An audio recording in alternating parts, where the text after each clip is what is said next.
আসসালামু আলাইকুম আরহামতুল্লাহ। সুপ্রিয় মুসলিম সমাজ, সতর্ক সাবধান। সকলের জানা আছে কওমিদের বিভ্রান্তিকর, বিচ্ছিন্ন এবং বিতর্কিত প্রোগ্রাম। আপনারা জানেন, এই বাংলাদেশের যতদিন পর্যন্ত তাবলিগের লোকেরা বিভিন্ন এলাকা অঞ্চলে গিয়ে দাওয়াতের সূত্র ধরে সকল মসজিদে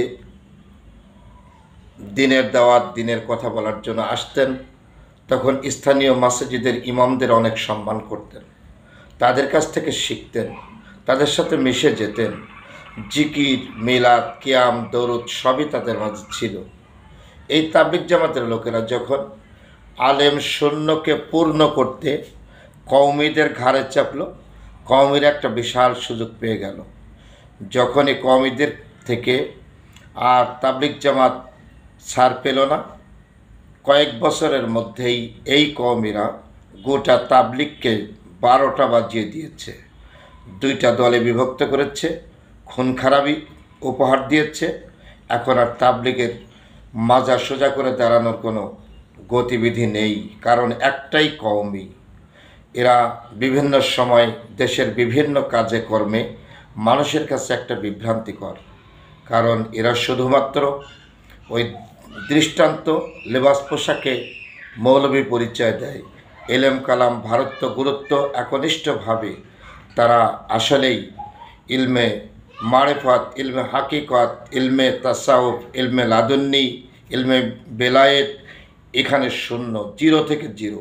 আসুন জেনারেল শিক্ষায় এরা শুধুমাত্র কিছু সংখ্যক আরবি বই পড়ে আর মেশকাত শরীফের কিছু অংশ, বেহেশতে জিয়ারের কিছু অংশ, বুখারীর কিছু অংশ পড়ে এরা ঘোষণা দিচ্ছে আমরা মুফতি, আমরা আলেম, আমরা মাওলানা ইত্যাদি। আসলে তাদের মধ্যে জেনারেল শিক্ষা শূন্যের কোঠায়।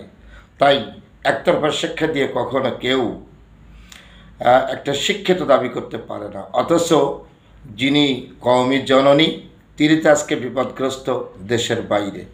এখন জননী হলেন যিনি, তার সন্তানদের রেখে গেলেন কোথায়? আজকে দিশেহারা তারা, এদিক সেদিক সকাল বিকাল 700 গিয়ে তাদের জীবন চলছে। মসজিদের ইমামতি আর কওমি মাদ্রাসার শিক্ষকতা ছাড়া আর কোনো গতি নেই। সব জায়গায় তারা ধিক্কৃত, সব জায়গায় তারা বিতর্কিত, সবার কাছে তারা নিবৃত।